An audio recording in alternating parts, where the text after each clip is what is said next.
My name is Tom Owens. I'm a retired worker for the Department of Agriculture, and I'm here to share with you a story that has been the source of much anxiety, many questions, and more sleepless nights than I would care to think about.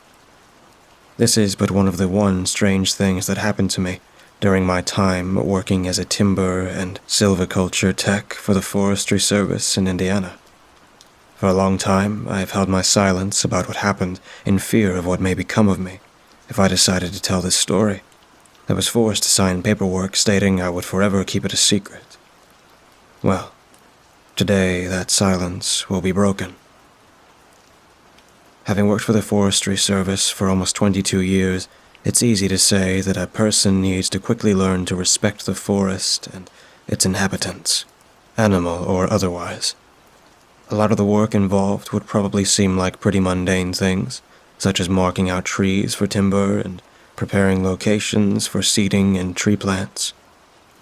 A lot of my time was spent alone or in small groups. Bizarre things happened to me in both of these situations, and I could assure that the feeling of safety in numbers really did not apply in my experience.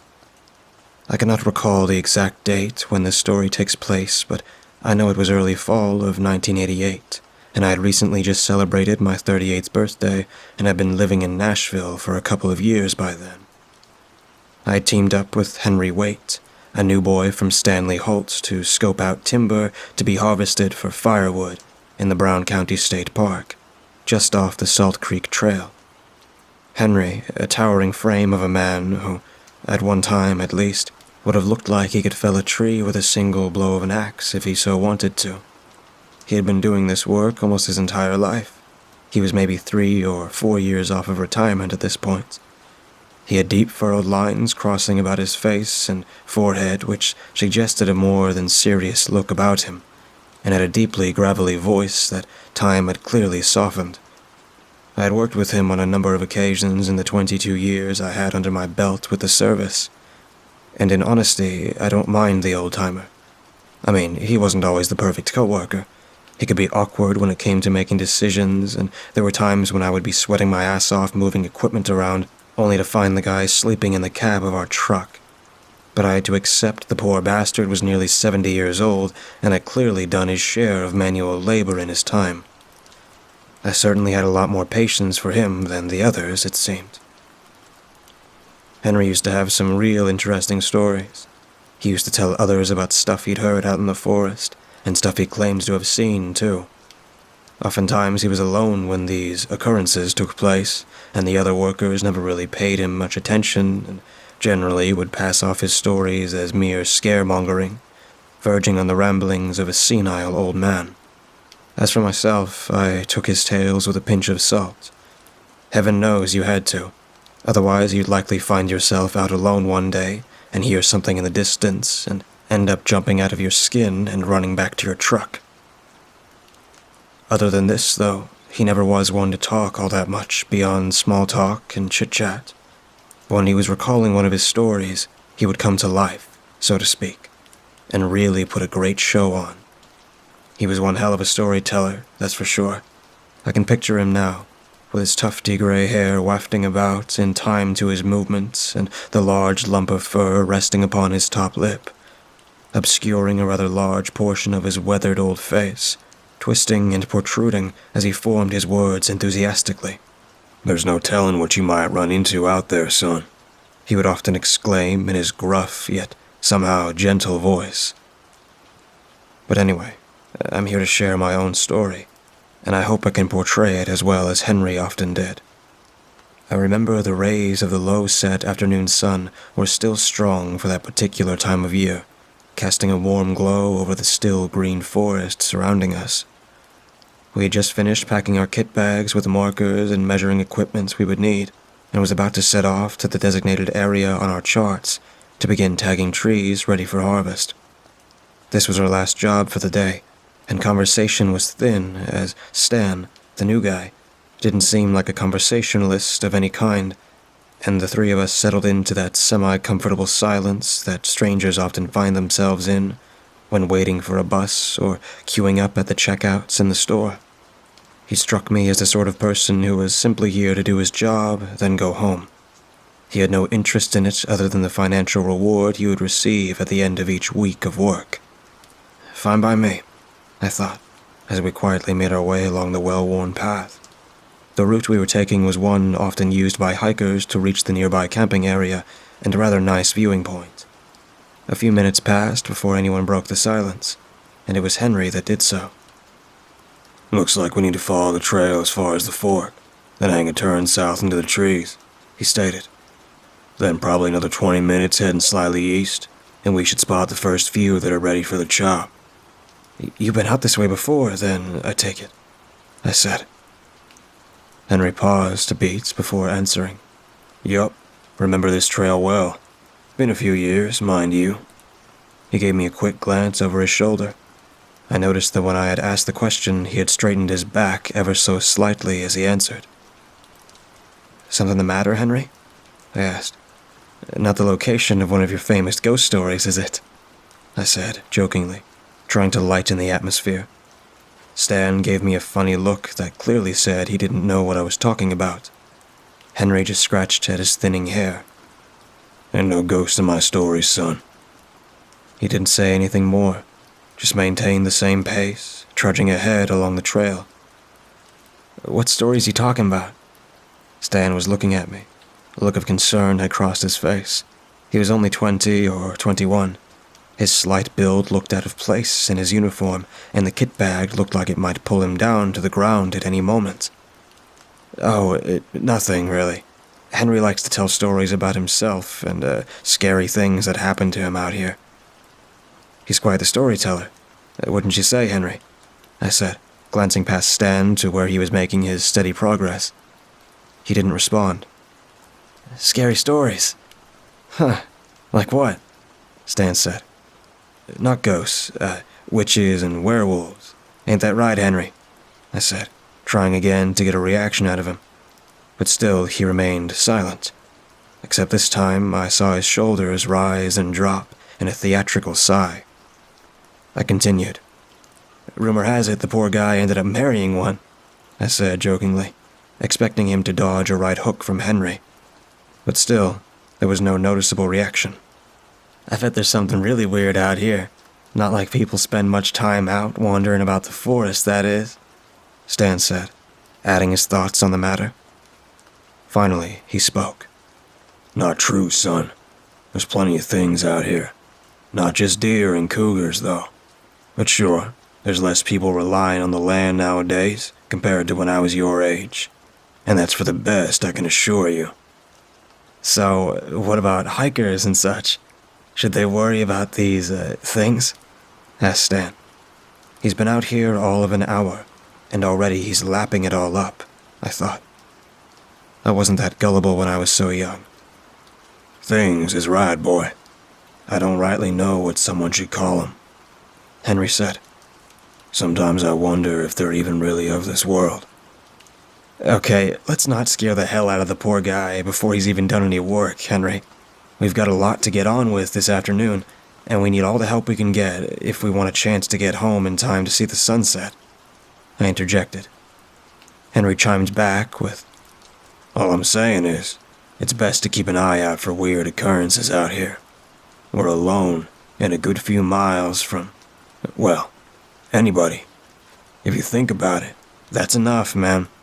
I cut him short. "For God's sake, can we just get on with finding these trees and doing our jobs?" My temper was fraying. Henry wasn't normally like this. Usually, he just wanted the same as me. Do a job, then get on with making it back to the truck safely before it gets dark. I too had heard strange noises when working out alone, but your mind plays tricks on you when there's no company. The last thing I wanted was to be stuck out here in the pitch black with a rookie and Mr. Stephen King himself, lugging all this stuff about with us. Henry just grunted something at me and carried on walking. Stan was eyeing me with a look of worry about him, but didn't press the matter any further, much to my relief. It wasn't much longer before we reached the fork in the trail that Henry had mentioned earlier. He set down his bag and took a seat on a fallen tree, whilst I took out the chart and made note of our destination from where we were. Looks like we cut through in this direction," I pointed out. "Then it should be only another 20 minutes further on." "Is it okay if I go take a leak?" asked Stan. "I shouldn't have finished my flask of coffee on the drive over here." "Does a bear shit in the woods?" replied Henry. Stan seemed a little embarrassed, but said no more, and cut off the path through the tree line for a little privacy. The trees were a lot denser in the direction we were headed. Not much sunlight made its way through the thick canopy provided by the trees and foliage. There was a slight chill in the air now, it seemed, and a gentle breeze had picked up, along with what was the beginning of the evening chorus of bird songs. "So, what do you make of him?" I took the opportunity to ask Henry. "Who?" "What do you mean, who? Stanley. The new guy. You know, been with us the past couple hours on his first day? Or is your memory going in your old age?" "My memory's just fine, actually. I was just thinking about something else is all." "Something else?" Henry didn't reply. "Care to elaborate?" I asked after a moment. "Just the last time I was up here. Not one of my best days at work, from what I remember. Some really weird stuff started happening." "Oh God, can we drop the weird stuff thing already?" I replied tensely. For the first time that afternoon, I felt a strange sense that something was not quite right. Like a sensation we were being observed or something. "Christ, have you let him get to you too?" I thought to myself. I shook the feeling off, and a moment or two later, Stan returned, and we made our way east as planned. Though this time I was paying a lot more attention to our surroundings. The area we were in occasionally received reports of large carnivores, such as mountain lions, gray wolves, and black bears. It sometimes paid to keep a casual idea of your surroundings. I didn't fancy unknowingly being stalked by a mountain lion or such. About halfway to the marked area on the map, I began feeling my legs start to protest at carrying the large weight on my back. I wasn't unfit by a long run, far from it, in fact, but as we were no longer on the marked path, it was surprising how much more energy was required to make progress through the undergrowth. Where we were headed was only just over a half-mile from the trail as the crow flies, but the going was much tougher and more time-consuming. I began to wonder how long Henry would go before he too started to slow, but to my surprise, he carried on without a problem. Stan, on the other hand, was clearly not as used to the hard trek with the extra weight. Dark sweat patches had formed around his armpits, and I noticed him occasionally wiping the sweat from his brow. Suddenly, in the distance, somewhere, came the sound of what I could only say was a chainsaw. Well, close to the sound of one anyway. It had an unusual buzz to it that undeniably sounded a lot closer than the noise of the chainsaw itself. All three of us stopped to listen. None of us seemed to be able to tell which way it was coming from. Didn't realize we were near a logging site out this way, I thought out loud. "We're not. Closest one's about 40 miles from here," countered Henry.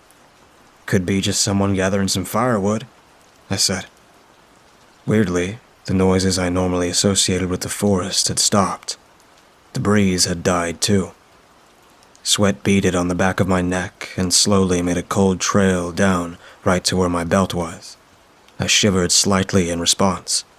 I scanned our surroundings, looking for the source of the noise, but the trees created a weird acoustic, and I found it impossible to tell. "Strange," Henry said. "It sounds wrong." "What do you mean?" "It sounds like it's on a loop. Just the same buzzing noise on repeat." He was right. I hadn't noticed it at first, but it was clear now. There was no devotion in the tone of the chainsaw noise, not like when you cut wood and the tone and pitch change as the engine works more and less to cut through the trunk of a tree. Something wasn't right about it, and it just made me want to be as far away as possible from it. Whatever it was giving me chills down my spine. Suddenly, the sound stopped. Without warning, we were plunged into complete silence. No leaves rustling in the wind. That breeze was gone too. But most strange of all, not a single note. My unease grew even more, to a point where I actually felt like there was a lump in my throat I couldn't swallow. We should keep... The sound came before I could finish my sentence. I glanced over to where the noise had come from and saw Henry aiming a .38 revolver high above his head. "What are you—" He fired it. The surrounding area echoed the sound across the whole place, and the forest itself seemed to come alive as hundreds of birds flocked from the treetops and made a quick getaway from the loud noise. In the distance, I noticed a few deer dart from cover and disappear into the thick vegetation of the forest. "You crazy old man, why the hell do you have that out here?" I asked, angrily. "You know we could lose our jobs if they find out you carry one of those in a company vehicle?" "Calm down, son. It's just a bit of protection. This is bear country, don't forget," said Henry crossly. "Besides, nobody will find out as long as nobody says anything." He eyed Stan and myself as he said this. Christ. All right, just put the thing away before you blow someone's head off waving that around. Can we just get on and get home already? I said, throwing my arms up into the air and pushing past them both in the direction of the trees to the east. The chainsaw noise had disappeared, too. Whoever it was were now probably scared some lunatic was out here with a gun in the middle of nowhere. Henry scowled at me as I passed him, but soon matched my pace and was walking along beside me. Stan was following on behind. He didn't seem the least bit worried about what just happened. Guy's an idiot, this one. How can he not care about him randomly firing off shots when he's just met the man? I wondered. "You can thank me later," Henry said to me under his breath. "What for? Bringing a gun with you to work so we can all get fired?" "No, for probably saving your ass back there," he said. "From what? You really are crazy, aren't you?" "They've been following us for a while now." Goosebumps covered all over my skin, and I suddenly went cold. "What are you on about, Henry? Don't mess around. This is not funny. Look, I'm not going to say anything, so just drop the act, will you?" I said, my mind going back to the chainsaw noise, wondering if he wasn't just trying to scare the living hell out of me. Because if he was, it was sure as hell working. "Them things. You might not have seen 'em, but I did. See, I know what I'm looking for. I've seen them before. Last time I was out these ways, like I said earlier." "What things, Henry? I thought those were just stories you made up to scare people. It was getting me worried enough as it is. I don't want to hear any more of it," I said. "Look, all I know is that they mean trouble. They ain't natural, whatever they are. People go missing out here regularly, and nobody seems to care about it. Whole group of people have gone out hiking and never returned. Campsites are found undisturbed, but the owner just outright disappears. Then, next you hear about them is a random piece of their clothing turns up out of the blue. Usually a shoe or something. No blood on it or scratches or anything. Normally within a few days of them disappearing, but whatever turns up is usually far away from where they went missing. Too far for them to have got themselves there in the time that they are gone. We're talking miles away. Something strange happens in this forest, so keep your eyes peeled, son. It might just mean the difference between going home tonight or not." This was the most I'd ever heard Henry say when not recalling one of his many stories. Something about the way he was looking at me and the way he said it told me he was being serious. "So why aren't you telling Stan the same thing if it's that dangerous out here?" I countered. "'Cause I don't trust him as far as I can throw him. Something's different about him compared to before. He won't look me in the eye. Also, in case you haven't noticed, he hadn't said a word since we left the trail back there." He was right. Stan had not said a word since he left us and came back. He didn't even flinch when Henry had fired the gun a minute ago, and he was stood right next to him. It should have nearly deafened him. I thought about what he was telling me and tried to process it all. The sun was getting lower, and the light level in the forest suddenly seemed a lot darker. "All right, let's just say you're right. We're in the thick of it, and being followed by, whatever it is, and something's up with Stan. I glanced over my shoulder to make sure he couldn't hear me. Stan was ambling along behind us and staring hard straight back at me. You all right back there, Stan? I stumbled over my words, oozing suspicion. He just smiled back and carried on walking, then looked out to his right into the trees. What was wrong with his eyes? They looked as though they were glistening, as if he was going to cry, but his posture, his body language, was nothing but confident. Yet, at the same time, the way he was walking seemed off, slightly rigid or something. Henry drew my attention away as he started speaking again. If I'm right, which I'm almost certain I am, we need to make it back to the truck and out of these trees, and fast. What if we don't make it back to the truck? I asked fearfully. Then we're dead, said Henry, point blank. By now, I was genuinely scared. For the first time, I was fearing for my life, and I didn't even know what I was scared of. We need to turn back. We're only an hour's hike from the truck, and we should have enough daylight left to make it in time. But we need to leave, now, said Henry. And what about Stan? You think there's something wrong with him? I asked Henry. I think he's one of them, he said.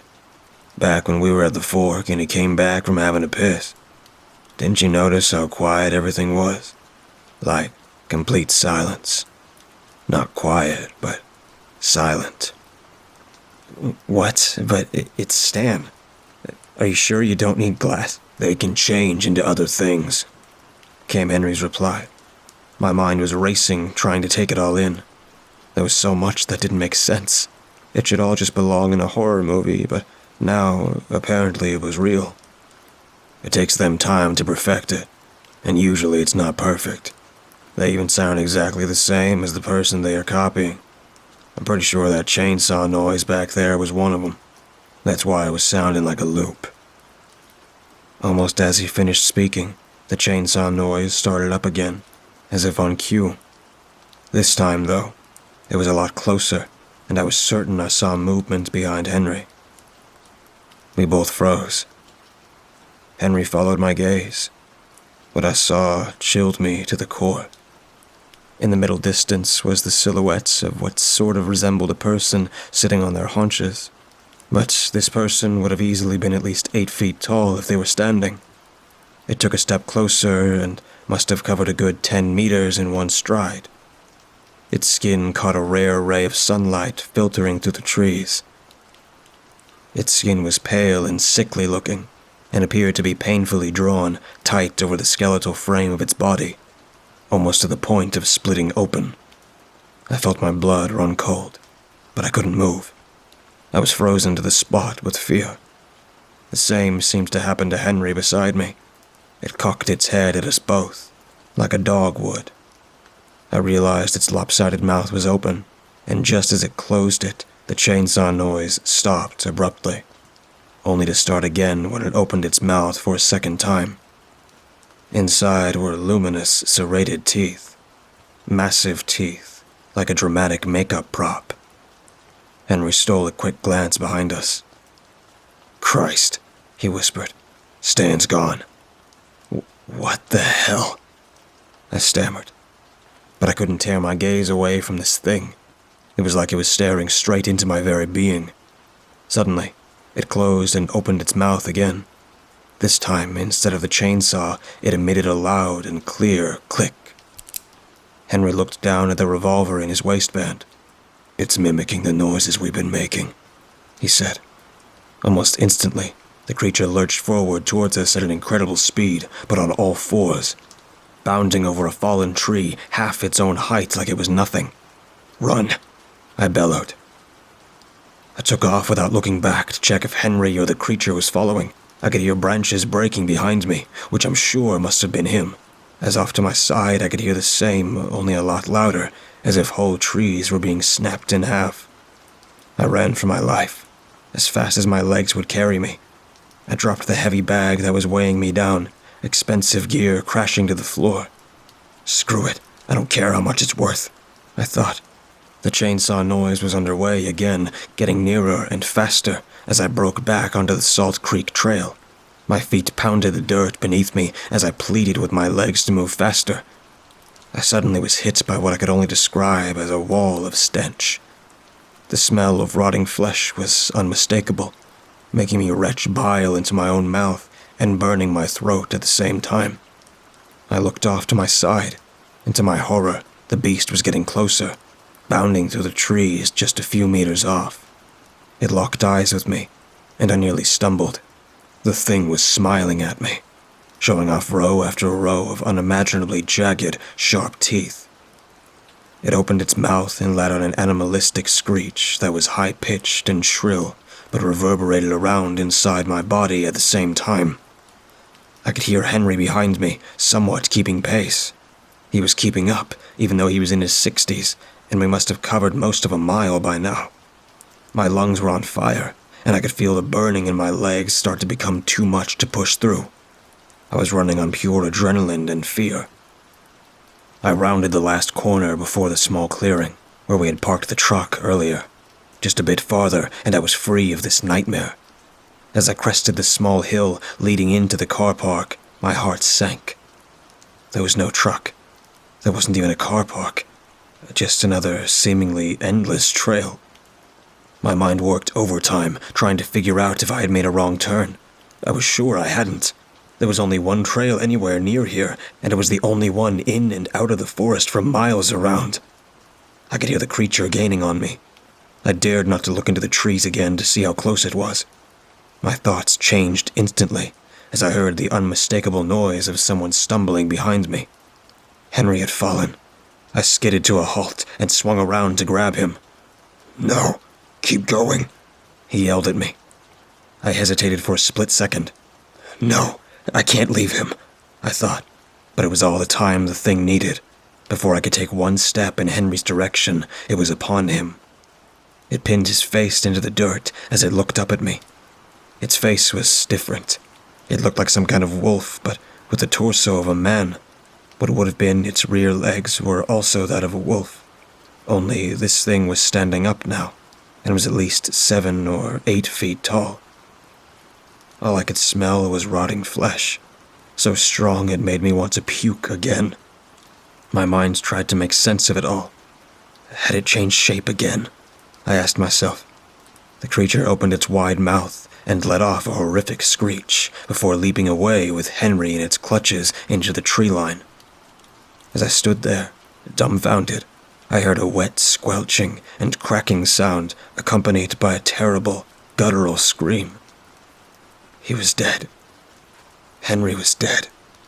Before I could even process that he was gone, taken by some creature, I heard the chainsaw off to my side again. Tree branches started thumping and cracking as something made its way to where I was, and fast.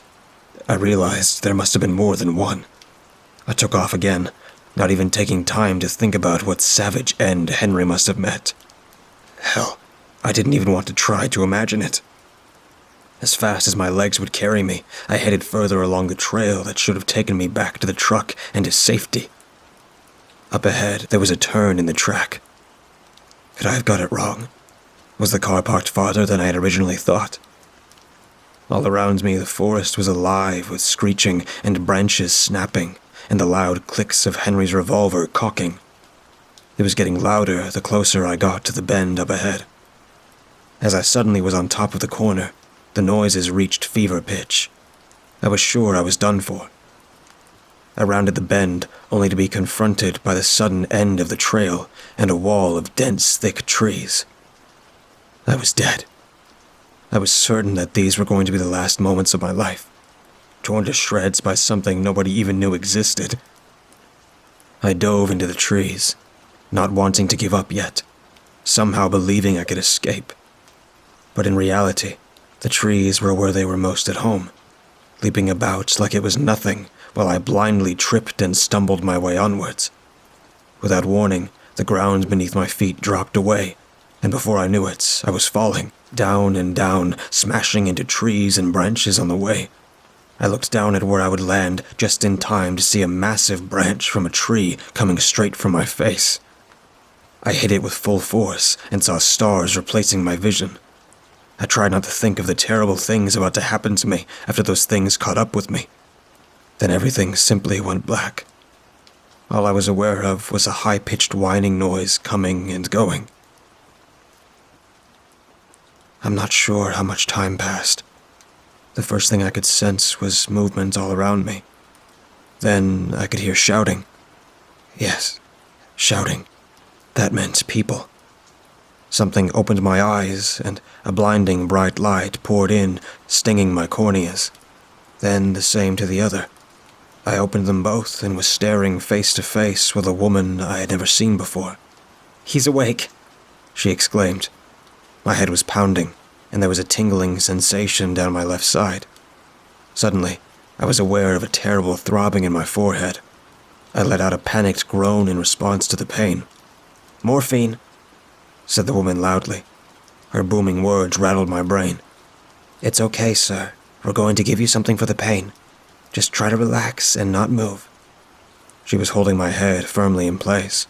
My eyes scanned over behind her, and I saw a male paramedic coming over with a syringe.